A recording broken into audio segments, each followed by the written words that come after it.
Hai pecinta BTTH, balik lagi sama admin di video kali ini. Nah, buat yang penasaran kelanjutan kisah epik kemarin, sini merapat. Di episode sebelumnya, kita udah sama-sama nyaksin gimana Xiaoyan dengan gagahnya ngehajar salah satu pasukan pemburu dewa yang songongnya selangit. Udah gitu levelnya keabadian tahap 3 lagi, gokil abis. Tapi, bukan cuma itu aja, setelah menang, Xiaoyan dengan baik hatinya, jadi makin ngefans. Ngasih setetes esensi darah keabadiannya ke Wujan. Kalian inget kan, Wujan yang malang ini sempat kehilangan kekuatannya gara-gara komplotan pemburu dewa itu? Nah, Xiaoyan bilang ke Wujan, manfaatin tetesan ini buat bangkitin lagi kekuatan keabadianmu. Kebayang gak sih gimana berharganya tetesan darah itu buat Wujan? Dengan itu, dia bisa comeback jadi seorang abadi, sebuah anugerah yang mampu membuka kembali gerbang terlarang, mengantarkannya kembali menuju puncak keabadian yang sempat direnggut darinya. Lamunan Xiaoyan terpecah oleh perkataan Goyan yang memilukan. Jari telunjuknya gemetar menunjuk ke arah mata formasi pengubah langit. Raut wajahnya dipenuhi ketakutan yang tak terkendali. Itu muncul lagi, serunya. Suaranya tercekat, formasi terkutuk yang dirajut oleh para pemburu dewa. Jaring kematian yang siap menjerat dan menghancurkan. Serentak, Xiaoyan dan Wuzan mendongak. Mata mereka terpaku pada pusaran energi yang berdenyut di angkasa. Kekuatan yang terpancar darinya begitu dahsyat, mampu meluluh lantakkan bintang-bintang dan menghancurkan dunia. Wajah Wuzan memucat pasi, matanya berkilat merah membara. Tanpa ragu, tanpa kata, ia menerjang maju, tubuhnya menjadi perisai terakhir bagi planet yang dicintainya. Ia rela hancur berkeping-keping, jiwanya terkoyak, demi melindungi bumi yang telah memberinya kekuatan, demi menyelamatkan orang-orang yang telah mengisi hidupnya dengan makna. Wuzan, jangan, raung Xiaoyan, suaranya bergetar di udara. Itu sia-sia, kau tidak akan mampu menahan kekuatan itu dengan tubuhmu. Namun, seruan Xiaoyan tenggelam dalam gemuruh energi yang mengamuk. Wuzan tak menggubris, keputusasaan membakar jiwanya, memicu ledakan kekuatan yang luar biasa. Jantungnya kembali bersinar keemasan, memancarkan aura keabadian yang bangkit dari tidurnya. Dalam sekejap mata, ia kembali menjadi dewa, melesat dengan kecepatan cahaya menuju takdirnya yang mengerikan. Di belakangnya, Xiaoyan hanya bisa terpaku, menyaksikan Wuzan terbang menuju kehancuran. Ia tahu, pertempuran ini bukan hanya tentang hidup dan mati, tapi tentang pengorbanan, harapan, dan cinta. Wuzan tiba di hadapan lesatan cahaya, matanya berkilat dengan tekad yang membara, air mata menggenang di pelupuknya. Aku tidak peduli dengan kehidupanku lagi, teriaknya. Suaranya bergetar namun penuh keyakinan. Planet ini, orang-orang di sini, mereka adalah segalanya bagiku. Xiaoyan, biarkan aku yang menjadi perisai mereka. Biarkan aku yang mengorbankan diri demi mereka. Ledakan mengerikan tak terhindarkan. Cahaya menelan Wuzan, dan dalam sekejap, tubuh keabadiannya hancur berkeping-keping, lenyap tanpa jejak. Xiaoyan terpaku, menyaksikan pengorbanan Wuzan yang begitu tiba-tiba dan heroik. Jantungnya hancur berkeping-keping. Wuzan, tidak, raungnya, suaranya pecah di udara. Penyesalan dan amarah bergejolak dalam dirinya. Jika aku tidak bisa melindungi mereka, jika aku membiarkan semua ini terjadi, maka aku tidak pantas hidup. Dengan tekad membara yang melampaui batas, Xiaoyan melesat maju, memanggil klon dewa asli. Hanya dengan kekuatanmu, hanya dengan tubuhmu, aku bisa menebus kesalahanku, aku akan melindungi mereka. Demi Wuzan. Di hadapan cahaya yang mengamuk, Xiaoyan bergabung dengan klon dewa asli. Kekuatan ilahi mengalir deras dalam dirinya, namun ia tahu itu tidak akan cukup untuk memadamkan kekuatan penghancur itu. Dengan mata penuh tekad, ia menatap kehancuran yang menanti. Wuzan, aku bersumpah, aku tidak akan membiarkan pengorbananmu sia-sia. Aku akan melindungi dunia ini. Aku akan melindungi mereka semua. Dengan raungan yang memekakkan telinga, Xiaoyan menerjang masuk, menghentikan laju cahaya. Kekuatan penghancur itu menyerangnya tanpa ampun. Merobek tubuhnya, menghancurkan tulangnya, membakar jiwanya. Rasa sakitnya tak tertahankan, siksaan yang tak terbayangkan. Namun, di tengah kegelapan dan kesakitan, ia terus bertahan, terinspirasi oleh pengorbanan Wuzan, didorong oleh harapan untuk masa depan. Aku tidak akan menyerah, teriaknya dalam hati, suaranya tenggelam dalam gemuruh kehancuran. Aku akan melindungi mereka, sampai napas terakhirku. Xiaoyan kembali memfokuskan diri pada cahaya yang melesat. Dengan sisa tenaga, ia mencegat dan menghentikan lesatan cahaya kuat yang mengancam bintang super Tiangong. Kondisi mengerikan sebelumnya terulang kembali, tubuhnya hancur dan pulih berulang kali. Meskipun ia berhasil memperlambat laju cahaya dan mengurangi kekuatannya, energi yang terkandung di dalamnya masih terlalu dahsyat. Jika sampai menghantam bintang super Tiangong, kehancuran total tak terhindarkan. Di bintang super Tiangong, penduduk merasakan tekanan kekuatan yang luar biasa. Mereka yang berada di dekat jalur hantaman mendongak ke langit, menyaksikan cahaya maut yang mendekat, dan sosok yang dengan gagah berani berusaha menghentikannya. Ketakutan dan harapan bercampur aduk dalam hati mereka. Secara spiritual, Xiaoyan menyampaikan pesan kepada seluruh penduduk bintang Super Tiangang. Suaranya bergema di benak mereka, mengumumkan berita duka. Penguasa bintang Super Tiangang, Wu Zhan, telah gugur dalam upaya menghentikan cahaya ini. Ia memohon bantuan mereka, memohon kekuatan mereka untuk menyelamatkan rumah mereka. Xiaoyan melesatkan api keabadian ke arah mereka, simbol harapan dan persatuan. Berikan kekuatan kehidupan kalian, jika tidak, aku khawatir dunia tempat kalian tinggal akan musnah, serunya, suaranya penuh urgensi. Mendengar perkataan Xiaoyan, tidak ada keraguan atau keraguan di wajah penduduk bintang Super Tiangang. Mereka serentak mengangkat tangan, menyalurkan energi kehidupan mereka kepadanya. Aliran energi yang tak terhitung jumlahnya menyatu, meningkatkan kekuatan Xiaoyan secara eksponensial. Namun, meskipun telah mengerahkan seluruh kekuatannya, Xiaoyan tetap tidak mampu menghentikan laju cahaya. Pada akhirnya, lesatan cahaya itu menghantam bintang Super Tiangang, menembus masuk ke kedalaman tanah, seperti bor raksasa yang menuju inti bintang. Bumi bergetar, langit meraung, dan kehancuran tampak tak terhindarkan. Xiaoyan menggertakkan gigi, merasakan keputusasaan mencengkeram hatinya. Tidak peduli seberapa keras ia mencoba, ia tetap gagal. Dengan berat hati, ia melesat mundur, bersiap untuk menghadapi konsekuensi terburuk. Namun, tepat ketika ia akan mengerahkan seluruh kekuatannya untuk melindungi sebanyak mungkin orang, tiba-tiba cahaya formasi itu berhenti, lesatan energi itu meredup, lalu menghilang sepenuhnya. Xiaoyan memandang benturan yang perlahan mereda, kebingungan dan harapan bercampur aduk dalam benaknya. Meskipun ada korban jiwa dan kerusakan yang tak terhitung jumlahnya, bintang Super Tiangang tidak hancur. Ia menghela napas lega, air mata haru mengalir di pipinya. Di sekelilingnya, penduduk bintang Super Tiangang bersorak gembira, berterima kasih kepadanya atas pengorbanan dan keberaniannya. Setelah memastikan tidak ada lagi ancaman langsung, Xiaoyan meninggalkan bintang Super Tiangang. Hatinya masih dipenuhi kesedihan dan kelelahan. Namun, begitu ia menembus atmosfer dan melayang di angkasa, ia melihat seberkas cahaya putih kecil melesat ke arahnya dengan kecepatan yang mencengangkan. Energi yang tak terlukiskan berdenyut di dalam cahaya itu, membuatnya merinding. Dalam sekejap mata, cahaya itu melewati Xiaoyan, meluncur menuju bintang Super Tiangang yang baru saja ditinggalkannya. Firasat buruk mencengkeram hati Xiaoyan. Sebelum ia sempat bereaksi, ledakan dahsyat mengguncang ruang angkasa. Bintang Super Tiangang meledak, boom. Gelombang energi kekerasan menyapu segalanya, menghantam Xiaoyan dengan kekuatan yang luar biasa. Sayap Dewa Bela Diri otomatis membentang, menyelimuti tubuhnya dalam perisai energi untuk mengisolasi dampak ledakan.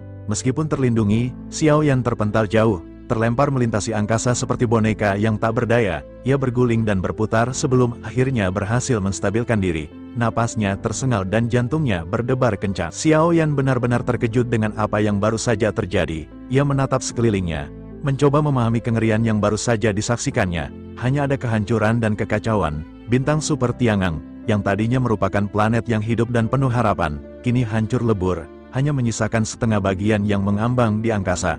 Planet itu tidak lagi mampu menopang kehidupan. Xiaoyan menggertakkan gigi, amarah dan keputusasaan bercampur aduk dalam dirinya. Ia tidak tahu apa yang sedang terjadi, mengapa semua ini terjadi. Ia mencoba menghubungi kelinci Bingyun, berharap mendapatkan penjelasan. Bingyun, apa yang terjadi? Apa kau merasakan sesuatu yang salah? Namun, kelinci Bingyun tidak menjawab. Tiba-tiba, tubuh kecilnya bersinar terang, dan dalam sekejap mata, ia berubah menjadi sosok manusia yang anggun dan serius. Di kehampaan angkasa, tidak jauh dari Xiaoyan, sesosok tubuh muncul. Sosok itu berdiri dengan tenang, seolah-olah kehancuran di sekitarnya tidak mempengaruhinya sama sekali. Dengan suara yang dingin dan tenang, ia berbicara kepada Xiaoyan, dengan kekuatan yang begitu lemah. Aku benar-benar penasaran bagaimana Xiaoyan bisa bertahan sejauh ini. Xiaoyan menoleh ke arah sosok yang baru muncul itu. Matanya menyipit karena curiga. Siapakah kau? Tanyanya, suaranya penuh kewaspadaan. Kelinci Bingyun melangkah maju, melindungi Xiaoyan dengan tubuhnya. Mereka berasal dari istana pemburu dewa. Jawabnya, suaranya penuh kebencian. Ini adalah salah satu dari 8 dewa keabadian, bernama Yan Wei. Yan Wei mengangkat kakinya dan melangkah mendekati Xiaoyan. Senyum sinis menghiasi wajahnya. Ternyata kelinci kecil ini masih mengingat kami, katanya. Suaranya mengejek. Xiaoyan menyipitkan mata, merasakan tekanan kekuatan yang luar biasa memancar dari Yan Wei. Kekuatan itu begitu besar, begitu menindas, mengingatkannya pada perasaan saat ia berhadapan dengan Jiu Ying. Ia tahu, pertempuran yang sesungguhnya baru saja dimulai. Meskipun Yan Wei tidak mengeluarkan kekuatan apapun, auranya memancarkan keagungan absolut, seolah-olah ia adalah penguasa yang tak terbantahkan. Setiap gerakannya, setiap tatapannya, memancarkan otoritas yang tak tertandingi. Yan Wei menatap Xiao Yan dengan senyum sinis yang meremehkan. Ternyata benar apa yang dikatakan dalam laporan, ujarnya, suaranya dingin dan menusuk, bahwa orang ini memiliki kemiripan yang mencolok dengan penguasa istana. Xiao Yan mengerutkan kening mendengar perkataan itu. Ini bukanlah pertama kalinya ia mendengar perbandingan semacam itu. Permaisuri telah menceritakan keseluruhan kisahnya kepadanya, mengungkapkan rahasia masa lalunya yang kelam. Karena itu, ia tidak terlalu terkejut dengan pengungkapan Yan Wei. Yan Wei menghela napas panjang, seolah-olah ia kecewa dengan apa yang dilihatnya. Meskipun ia memiliki kemiripan dengan Tuan Istana, bagaimana mungkin sampah seperti ini bisa dibandingkan dengan keagungan dan kekuatannya? Kelinci Bingyun mendengus marah mendengar hinaan itu. Apakah kau bahkan tahu siapa orang yang sedang kau hina ini? Tanyanya, suaranya penuh amarah. Xiao Yan mengerutkan kening. Ia merasa lebih baik untuk tidak mengungkapkan identitasnya yang sebenarnya kepada musuh. Informasi itu bisa menjadi senjata yang berbahaya di tangan yang salah. Dengan cepat, Xiao Yan memotong perkataan Bingyun, mencoba mengalihkan perhatian Yan Wei. Karena kau menyebutkan bahwa kepala istana kalian mirip denganku, katanya dengan nada mengejek. Mungkinkah aku adalah putra buangan yang tidak dikenal? Mungkin aku adalah pewaris yang hilang yang telah lama dilupakan. Perkataan Xiao Yan mengandung ledekan yang jelas. Wajah Yan Wei menjadi muram karena tuannya telah dihina. Seketika, sosoknya memancarkan aura yang sangat kuat, menekan Xiao Yan dengan kekuatan yang tak tertahankan. Rasanya seperti seluruh alam semesta menimpanya, membuatnya sulit bernapas. Kelinci Bingyun segera berkata kepada Xiao Yan, suaranya penuh kekhawatiran, Xiao Yan, kita harus pergi sekarang, aku tidak akan mampu berhadapan dengan sosok ini. Kekuatannya setidaknya berada di tingkat keabadian tingkat ke-6. Tidak peduli seberapa keras kita mencoba, kita akan berakhir dalam kematian. Yan Wei kembali berbicara, suaranya dingin dan mengancam. Apakah kau ingin ikut denganku secara sukarela? Atau kau lebih suka dibawa dengan paksa? Pilihan ada di tanganmu, tapi ketahuilah, pilihan yang salah akan membawa konsekuensi yang mengerikan. Xiao Yan terdiam, menimbang pilihannya. Mendengar penjelasan Bingyun, ia menyadari bahwa mereka tidak memiliki kesempatan untuk menang. Yan Wei terlalu kuat, terlalu berpengalaman, melawan hanya akan membawa kematian yang sia-sia. Xiao Yan menggertakkan gigi, rasa frustrasi dan ketidakberdayaan mencengkeram hatinya. Setelah mempertimbangkan semua pilihan yang ada, ia akhirnya berkata kepada Bingyun dengan suara yang berat, sepertinya aku hanya bisa menyerah. Kelinci Bingyun terkejut mendengar kata-kata Xiao Yan. Ia tidak menyangka Xiao Yan akan menyerah begitu saja. Dengan nada mendesak, ia berkata, tidak, jangan menyerah, aku akan berhadapan dengannya. Kau manfaatkan waktu ini untuk melarikan diri. Ketika saatnya tiba, aku akan merobek kehampaan untuk membuka jalur pelarianmu. Percayalah padaku. Xiao Yan, kau harus hidup. Xiao Yan terdiam, hatinya tercabik-cabik. Ia tahu bahwa Bingyun sedang mempertaruhkan nyawanya demi dirinya. Namun, ia tidak bisa berbuat apa-apa. Kekuatan Yan Wei terlalu besar, dan ia tidak ingin melihat Bingyun mati sia-sia. Dengan tekad yang membara, kelinci Bingyun melangkah maju, menghadap Yan Wei dengan berani. Kau tidak akan bisa membawa Xiao Yan pergi, serunya, suaranya penuh keyakinan. Aku ditugaskan oleh permaisuri untuk membawanya kembali, dan aku tidak akan membiarkanmu menggagalkan rencananya dengan mudah. Yan Wei tersenyum sinis mendengar perkataan Bingyun. Meskipun kau kuat, kekuatanmu masih jauh di bawah kekuatanku, balasnya dengan nada meremehkan. Lagi pula, bukankah lebih mudah bagimu untuk memberitahu permaisuri bahwa sosok ini telah meninggal? Dengan begitu, kau tidak akan mendapatkan hukuman apapun. Pikirkanlah, kelinci Bingyun, ini adalah kesempatanmu untuk menyelamatkan dirimu sendiri. Kelinci Bingyun menggertakkan gigi, amarah membara dalam dirinya. Meskipun aku tidak terlalu kuat, hasil akhir dari pertempuran belum bisa ditentukan tanpa pergerakan, serunya, suaranya penuh tekad. Aku akan bertarung sampai akhir untuk melindungi Xiao Yan. Yan Wei tertawa terbahak-bahak mendengar perkataan Bingyun. Jika itu yang kau inginkan, katanya dengan nada mengejek, maka kau bisa mencobanya. Tapi jangan salahkan aku jika kau menyesalinya nanti. Tanpa ragu, kelinci Bingyun menggertakkan gigi dan meraung ke arah Yan Wei. Keduanya mengabaikan Xiao Yan dan bergerak dengan kecepatan tinggi di kehampaan angkasa. Teknik-teknik mereka meledak dengan kekuatan yang luar biasa, mengguncang ruang dan waktu. Udara dingin dari Bingyun menyebar, seolah mampu membekukan segalanya. Embun beku muncul di tubuh Yan Wei, namun hal itu sama sekali tidak memengaruhi pergerakannya. Kekuatan keabadian mengalir dalam dirinya. dan garis-garis emas muncul di tubuh Yan Wei, memancarkan aura yang menakutkan.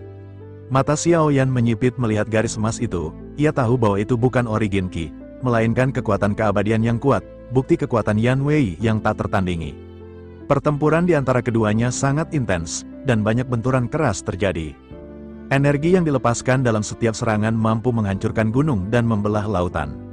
Setelah puluhan ronde, terdengar suara teredam yang mengerikan, kelinci Bingyun terlempar mundur, tubuhnya bergetar hebat, dan ia memuntahkan seteguk besar darah. Dengan susah payah, ia menstabilkan tubuhnya dan kembali melesat ke arah Yan Wei, siap untuk melanjutkan pertempuran. Benturan kembali terjadi, dan setelah beberapa saat, Bingyun kembali dikalahkan dan terlempar mundur. Tubuhnya semakin lemah dan terluka parah. Bingyun terengah-engah, napasnya tersengal-sengal, menatap Yan Wei yang berdiri tegak tanpa setitik pun luka. Kekuatan absolut Yan Wei membuatnya putus asa. Yan Wei menatap Bingyun dengan tatapan merendahkan. "Apakah hanya itu kemampuanmu?" tanyanya, suaranya dingin dan mengejek. "Aku akui, kau cukup kuat untuk seorang kelinci Bingyun, tapi kau masih jauh dari levelku." Bingyun menggertakkan gigi, amarah dan frustrasi bercampur aduk dalam dirinya. Ia tahu bahwa ia tidak bisa mengalahkan Yan Wei sendirian. Dengan nada mendesak, ia berkata kepada Xiao Yan, "Kita harus segera membuat rencana seperti sebelumnya, tidak ada waktu lagi." Dengan sisa tenaga, Bingyun kembali melesat menuju Yan Wei, siap untuk mengeluarkan keterampilan pamungkasnya. Udara dingin agung menyembur, membekukan seluruh kehampaan dalam radius ratusan meter. Es dan salju menutupi segalanya, menciptakan dunia es yang mematikan. Sosok Yan Wei diselimuti aura dingin, dan ia mengerutkan kening, merasakan sedikit gangguan. Ia tetap waspada, mengamati sekelilingnya dengan cermat. Bingyun memanfaatkan momen ini, ketika perhatian Yan Wei sedikit terganggu. Dengan gerakan cepat, ia mengangkat tangannya dan merobek kehampaan, menciptakan retakan yang berdenyut dengan energi yang kacau. Ia menatap Xiao Yan dengan tatapan mendesak dan memerintahkan, "Cepat pergi, ini kesempatanmu." Xiao Yan merasakan kecemasan yang mendalam, tetapi ia masih bingung dan ragu. Ia tidak tahu kemana harus pergi. Apa yang harus dilakukan? Ia bertanya kepada Bingyun, "Kemana aku harus pergi? Apa yang harus aku lakukan?" Bingyun berteriak dengan frustrasi, "Jangan banyak omong kosong, tentu saja kita harus pergi dari sini. Aku tidak bisa mengendalikan orang ini untuk waktu yang lama. Kau harus bergegas, jika kau tidak bergerak sekarang, semuanya akan terlambat, kau akan mati bersamaku." Xiao Yan memandang Bingyun dengan tatapan serius. Ia bisa melihat ketakutan dan keputusasaan di matanya. Dengan nada tegas, ia berkata, "Meskipun kita tidak akrab, aku tentu saja tidak akan meninggalkanmu sendirian. Aku tidak akan meninggalkanmu untuk mati di sini." Bingyun kembali menggertakkan gigi, amarah dan kekhawatiran bercampur aduk dalam dirinya. "Omong kosong macam apa yang kau katakan?" serunya. "Cepat keluar dari sini, atau kau akan mati bersamaku. Aku tidak ingin kau mati sia-sia."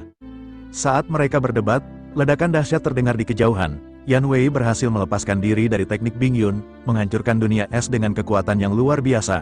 Bingyun menjadi semakin cemas, hingga ia ingin menamparkan Xiao Yan untuk membuatnya sadar. Suara Yan Wei terdengar, dingin dan mengancam. "Kalian tidak perlu repot-repot," katanya dengan nada mengejek. "Meskipun kalian berhasil memasuki celah kehampaan, kalian tidak akan bisa pergi dari sini hari ini. Takdir kalian telah ditentukan." Bingyun menggertakkan gigi dan menatap kembali ke arah Yan Wei yang perlahan mendekat. Setiap langkahnya memancarkan kekuatan dan dominasi. Sementara itu, Xiao Yan mencubit dagunya, berpikir keras. Ia menatap Yan Wei dengan tatapan serius dan bertanya dengan nada menantang, "Bagaimana jika aku membunuhmu? Yan Wei, apakah dengan begitu aku bisa pergi? Apakah dengan begitu aku bisa mengubah takdirku?" Yan Wei tertegun sejenak, matanya menyipit menatap Xiao Yan dengan tatapan aneh. Ia merasa tersinggung, terhina oleh kesombongan bocah di hadapannya. Nada bicaranya berubah menjadi dingin dan mengancam.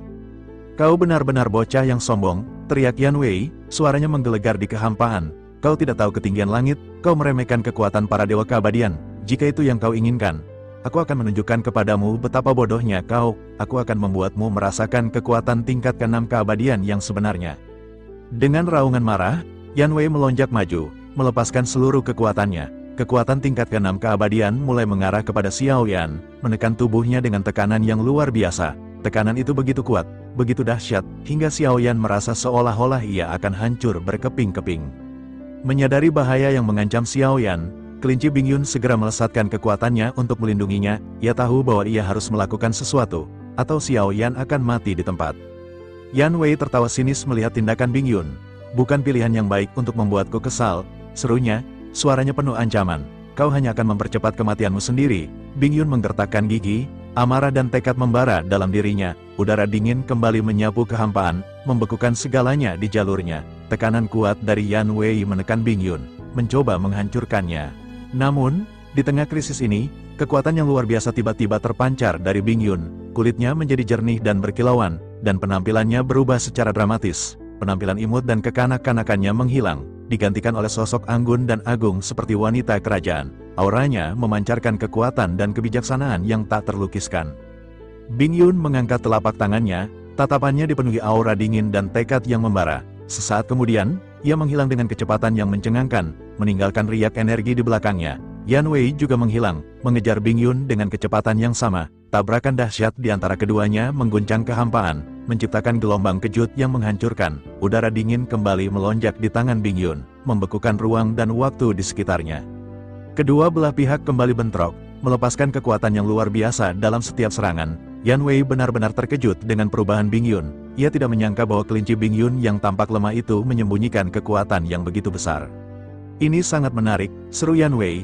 Senyum sinis menghiasi wajahnya. Ternyata kau menyembunyikan kekuatanmu yang sebenarnya, tapi meskipun begitu, masih mustahil bagimu untuk mengalahkanku. Kekuatanku masih jauh di atasmu. Yan Wei mengerahkan seluruh kekuatannya, melepaskan energi yang dahsyat dalam setiap serangannya. Saat benturan kembali terjadi, Bingyun kembali terlempar mundur. Tubuhnya bergetar hebat, seteguk darah keluar dari mulutnya sebelum ia berhasil menstabilkan tubuhnya. Bingyun terlihat terhuyung-huyung, kakinya gemetar, saat ia menatap Yan Wei di kejauhan. Yan Wei tersenyum sinis dan berkata, "Aku telah merasakan kekuatanmu saat pukulan pertama. Aku tahu kau tidak cukup kuat dan hanya bisa bertahan dalam waktu singkat. Transformasimu hanyalah langkah gertakan, upaya putus asa untuk menakutiku." Dengan kecepatan kilat, Yan Wei segera melesat menuju Xiaoyan, berniat untuk menghabisinya dengan satu serangan. Bingyun terkejut dan melesat mengejar, berniat untuk memblokir Yan Wei dan melindungi Xiaoyan. Namun, Yan Wei tersenyum licik. Tujuannya sebenarnya bukan menghancurkan Xiaoyan, melainkan menjebak Bingyun yang menghalangi jalannya. Saat Bingyun menghalangi serangannya, Yan Wei melonjakkan kekuatan yang fatal, melepaskan energi yang dahsyat yang mampu menghancurkan segalanya. Tetapi, tepat saat benturan hendak mengenai Bingyun, sebuah telapak tangan tiba-tiba keluar dari belakangnya dan menghalangi pukulan fatal Yan Wei. Yan Wei mengerutkan kening, terkejut dan bingung. Ia tidak menyangka akan ada orang lain yang mampu menghalangi serangannya. Benturan dahsyat terjadi, mengguncang kehampaan. Sosok Yan Wei terlempar mundur dengan cepat, lengannya patah dengan suara retakan yang mengerikan, dan ia memuntahkan seteguk darah. Ia menatap sosok yang baru muncul itu dengan tatapan tidak percaya. Yan Wei berhasil menstabilkan tubuhnya, meskipun lengannya patah dan darah terus mengalir dari mulutnya. Dengan susah payah, ia mengangkat pandangannya, menatap Bingyun dengan tatapan tidak percaya dan amarah. Bingyun juga tertegun dengan bantuan yang tiba-tiba datang. Ia tidak menyangka akan ada yang datang membantunya dalam situasi yang kritis ini. Dengan rasa ingin tahu, ia berbalik dan melihat wajah yang dikenali. Matanya melebar karena terkejut. Sosok yang baru muncul ini tidak lain adalah Jiu Ying. Tetapi Jiu Ying telah berubah menjadi wujud manusia yang tampan dan menakutkan. Jiu Ying menatap Bingyun dengan tatapan dingin dan acuh tak acuh. Setelah sekian lama, katanya dengan nada meremehkan, "Mengapa kau menjadi lebih lemah dari sebelumnya? Kau bahkan tidak bisa mengalahkan seorang dewa keabadian tingkat ke-6. Bingyun mengabaikan hinaan Jiu Ying dan segera berkata dengan nada mendesak, "Sebaiknya kau segera habisi sosok itu, ia benar-benar membuatku rugi besar. Aku tidak ingin ia lolos dan kembali dengan bala bantuan." Jiu Ying tidak menanggapi Bingyun, tetapi segera menoleh ke arah Xiaoyan, menunggu instruksinya. Tampaknya Jiu Ying hanya akan bergerak jika Xiaoyan memberikan perintah, menunjukkan kesetiaannya yang tak tergoyahkan. Dengan nada tenang, Jiu Ying bertanya kepada Xiaoyan, "Apakah aku harus menghabisi sosok itu? Berikan aku perintahmu, dan aku akan melaksanakan tanpa ragu." Xiaoyan terdiam, menimbang pilihannya. Ia menatap Yan Wei, yang matanya menyusut karena ketakutan. Yan Wei menyadari bahwa ia tidak akan bisa bersaing dengan Jiu Ying, yang auranya jauh lebih kuat darinya. Tanpa basa-basi, ia segera merobek kehampaan, menciptakan celah yang berdenyut dengan energi yang kacau, berniat untuk melarikan diri.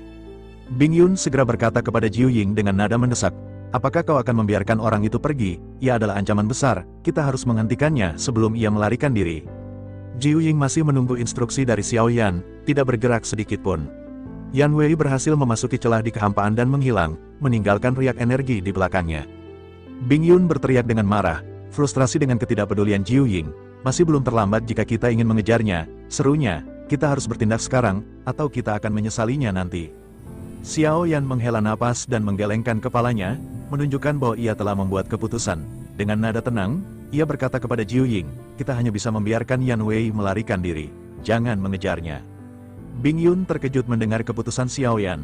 Ia telah dipukuli oleh Yan Wei dan khawatir jika dibiarkan melarikan diri, ia akan kembali dengan banyak personil, memicu konflik yang lebih besar. Dengan nada cemas, Bing Yun berkata, jika kita membiarkannya pergi, ada kemungkinan 8 dewa lainnya akan datang mengejarmu, kau akan berada dalam bahaya besar. Xiao Yan terdiam sejenak, merenungkan konsekuensi dari tindakannya. Setelah merenung, ia menghela napas dan mulai berbicara, menjelaskan alasannya. Jika kita menghabisi Yan Wei, yang merupakan orang tingkat atas dari Istana Pemburu Dewa, itu dapat dikatakan sebagai deklarasi perang. Dengan begitu, bahaya yang kuhadapi akan semakin besar, dan aku tidak akan bisa kembali dengan selamat. Aku harus mempertimbangkan semua faktor sebelum mengambil tindakan. Bing Yun akhirnya terdiam, menyadari bahwa Xiao Yan memiliki alasan yang kuat untuk keputusannya. Ia merenung sejenak, mencoba memahami logika di balik tindakan Xiao Yan. Setelah beberapa saat, ia bergumam pelan, itu memang masuk akal. Aku terlalu terbawa emosi. Ia menatap ke arah bintang super Tiangang yang telah hancur, hatinya dipenuhi kesedihan dan tanggung jawab. Xiao Yan bergumam, suaranya dipenuhi penyesalan. Aku benar-benar meminta maaf. Bintang ini hancur karenaku. Aku akan menanggung dendam ini. Aku akan memastikan bahwa mereka yang bertanggung jawab atas kehancuran ini akan membayar harga yang setimpal. Selesai bergumam, Xiao Yan melesatkan jiwa-jiwa hitam dari klon pemakan jiwa, berniat mencari keberadaan Wu Zhan yang telah dihancurkan. Ia berharap masih ada sisa-sisa jiwanya yang bisa diselamatkan dan dihidupkan kembali. Namun, setelah beberapa saat mencari dengan cermat, ia menyadari bahwa tidak ada sisa jiwa yang tersisa. Tampaknya sinar mata formasi pengubah langit itu terlalu kuat, dan semuanya telah berubah menjadi ketiadaan.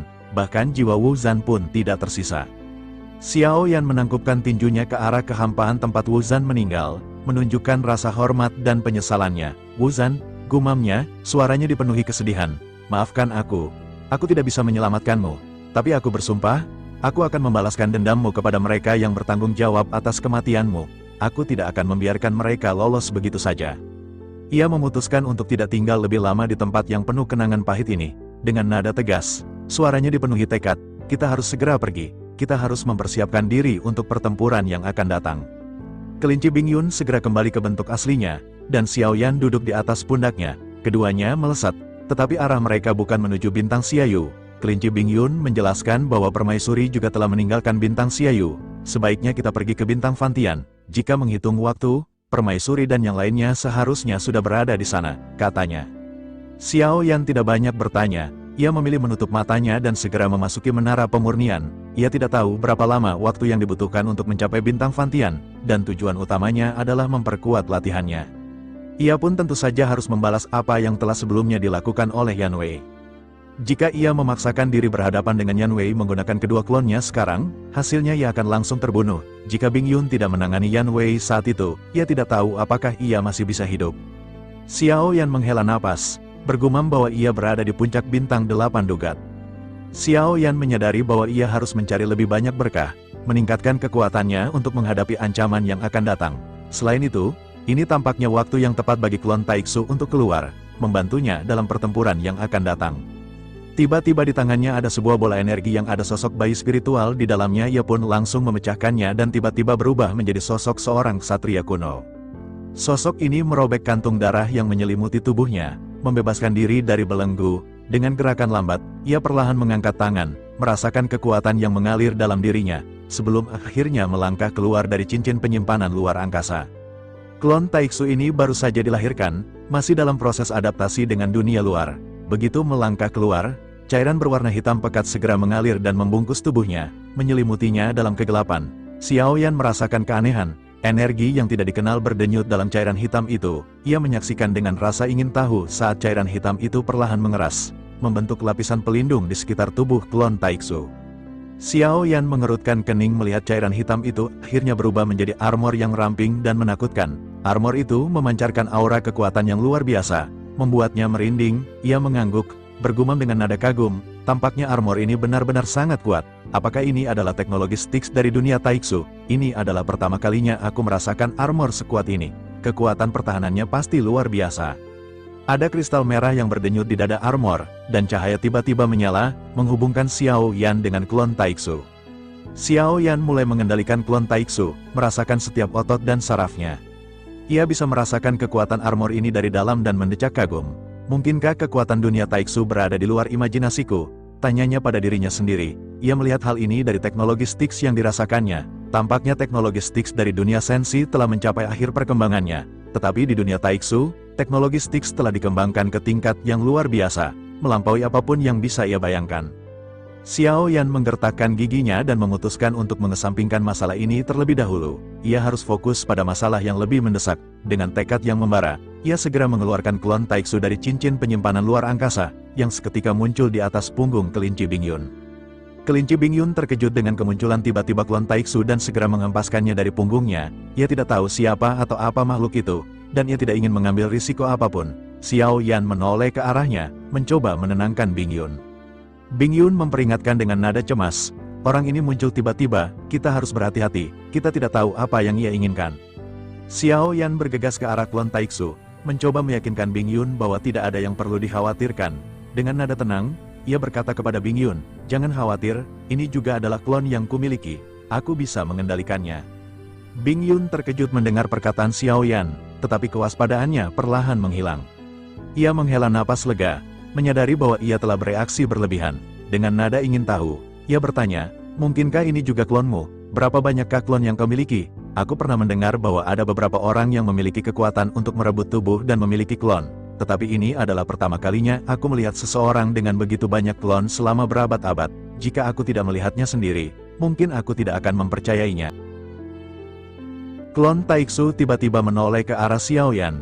Gerakan ini mengejutkan Xiao Yan yang berdiri di sampingnya. Klon ini seharusnya tidak memiliki kesadaran. Siapakah yang menggerakkan klon tersebut? Xiao Yan sedikit mundur dengan keterkejutan. Ia tidak berani mengabaikannya dan segera menggerakkan pikirannya. Langsung memasukkan klon Taiksu ini ke dalam 9 peti mati di dalam pagoda pemurnian. Xiao Yan menghirup udara dingin. Hanya dalam waktu kurang dari setengah batang dupa, klon Taiksu benar-benar mengembangkan keinginannya sendiri. Jika begitu, mungkin saja kekuatan klon Taiksu ini bahkan lebih kuat dibandingkan klon dewa asli, gumamnya dalam hati. Banyak spekulasi melonjak di benaknya. Ia menyadari secara alami bahwa klon Taiksu ini tidak memiliki fluktuasi origin Ki sama sekali. Ia adalah cangkang kosong. Mengapa ia bisa melakukan hal tersebut? Mungkinkah ia juga memiliki kekuatan di tingkat keabadian? Tetapi jika begitu, ia seharusnya memiliki jantung berwarna emas. Xiao Yan benar-benar sangat penasaran dengan klon Taiksu ini. Ia akhirnya memasuki pagoda pemurnian lagi dan menuju ke 9 peti mati. Ia memandang fisik klon Taiksu yang terbujur kaku di hadapannya. Ia berencana mengamati tubuhnya, berharap menemukan sesuatu. Xiao Yan segera mengamati 8 meridian aneh klon Taiksu. Ia menjadi semakin bingung. Jika diperhatikan lebih lanjut, tidak ada yang aneh. Tidak ada fluktuasi origin Ki di meridiannya. Xiao Yan beralih ke jantung Taiksu. Ia kembali dikejutkan. Jantungnya bukan berwarna emas, melainkan berwarna merah, jantung biasa. Sosok klon Taiksu ini tidak memiliki kekuatan keabadian. Xiao Yan mulai merasa bingung dan hanya bisa memeriksa dantian sosok klon Taiksu. Setelah mengecek dantiannya, ia kembali tertegun. Tidak ada doki di dantiannya juga. Tubuh ini tampaknya seperti makhluk fana, tidak memiliki landasan untuk berkultivasi. Tubuh ini tampak seperti cangkang. Xiao Yan akhirnya menghela napas. Ia bergumam, tanpa origin Ki dan bukan makhluk keabadian, mungkinkah klon Taiksu ini tidak kuat? Tetapi jika begitu, mengapa sebelumnya ia bisa menggerakkan telapak tangannya? Xiao Yan benar-benar menjadi semakin bingung.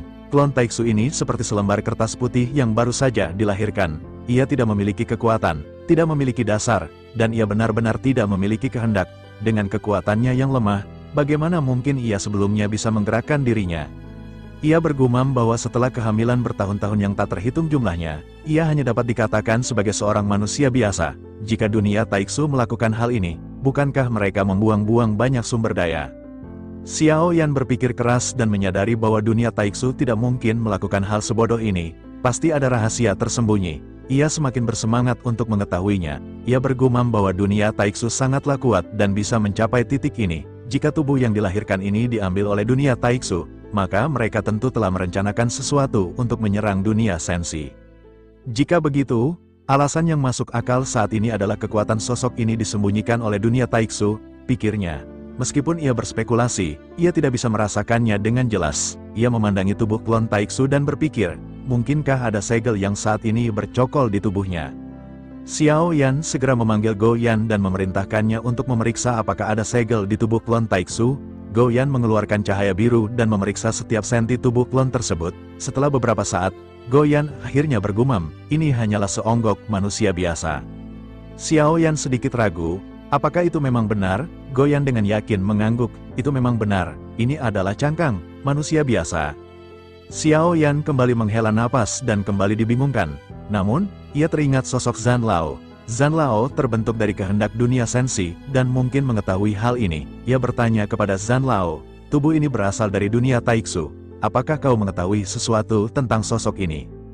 Zhan Lao segera muncul dan mengangguk, lalu menjawab pertanyaan Xiao Yan. Zhan Lao memberitahunya sesuatu yang sangat luar biasa. Jumlah sosok tersebut telah melebihi 100.000. Xiao Yan terkejut. Mungkinkah ada 100.000 mayat seperti ini di dunia Taixu yang telah dikirim ke dunia sensi? Zhan Lao mengangguk.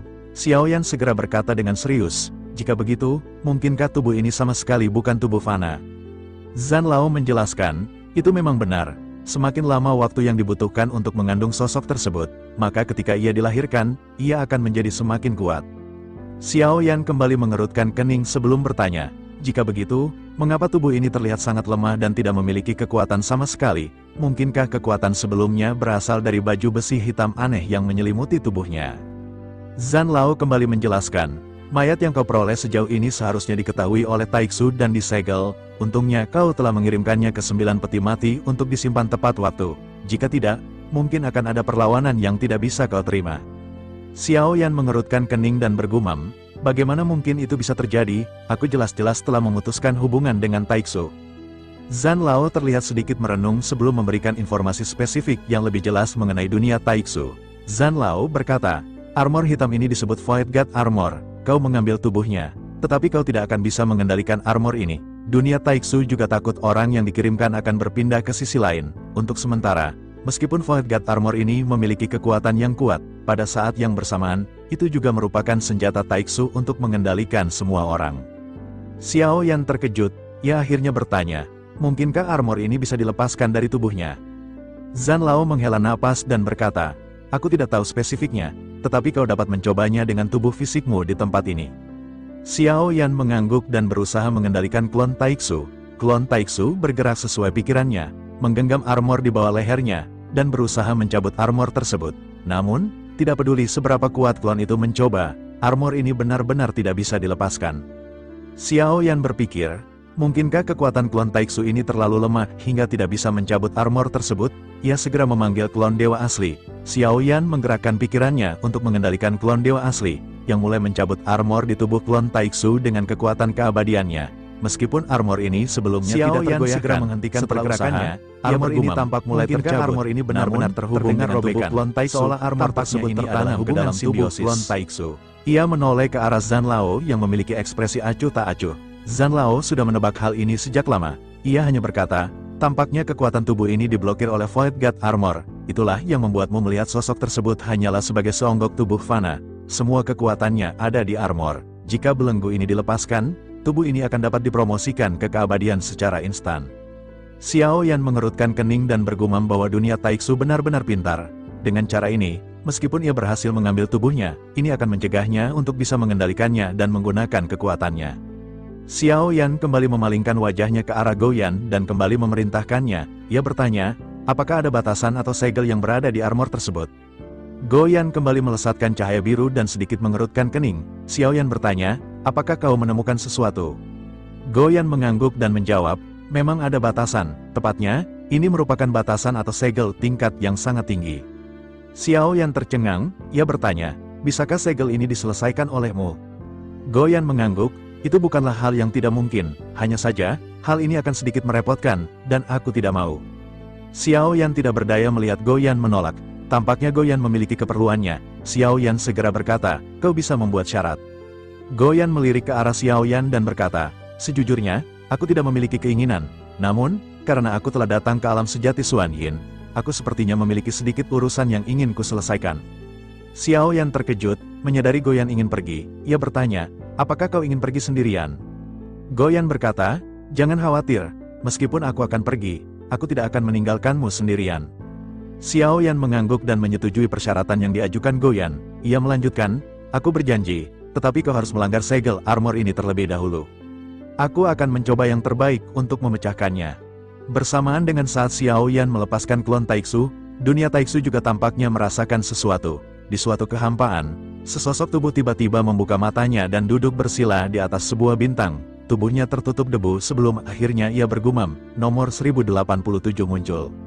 Sosok itu merenung sejenak sebelum bergumam dalam hati. Bukankah seharusnya nomor 1087 ini ada di dunia Ti? Setelah menghilang begitu lama, bagaimana mungkin ia bisa muncul di alam sejati Xuan Yin? Tampaknya itu benar-benar telah diambil alih dan dikendalikan oleh seseorang. Orang ini benar-benar bisa mengambil kendali, dan ia sangatlah berani.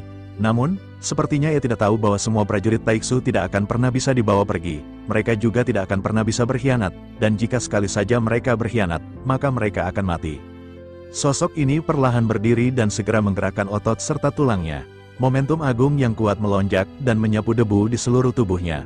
Sosok ini mengenakan baju besi hitam dengan cahaya merah tua bersinar di kedalaman armor. Mereka mengenakan baju besi berwarna hitam yang sama. Sosok tersebut bergumam, karena ia telah muncul, maka aku akan menghancurkannya. Taiksu tidak mengizinkan pengkhianatan, apalagi dikendalikan oleh orang lain.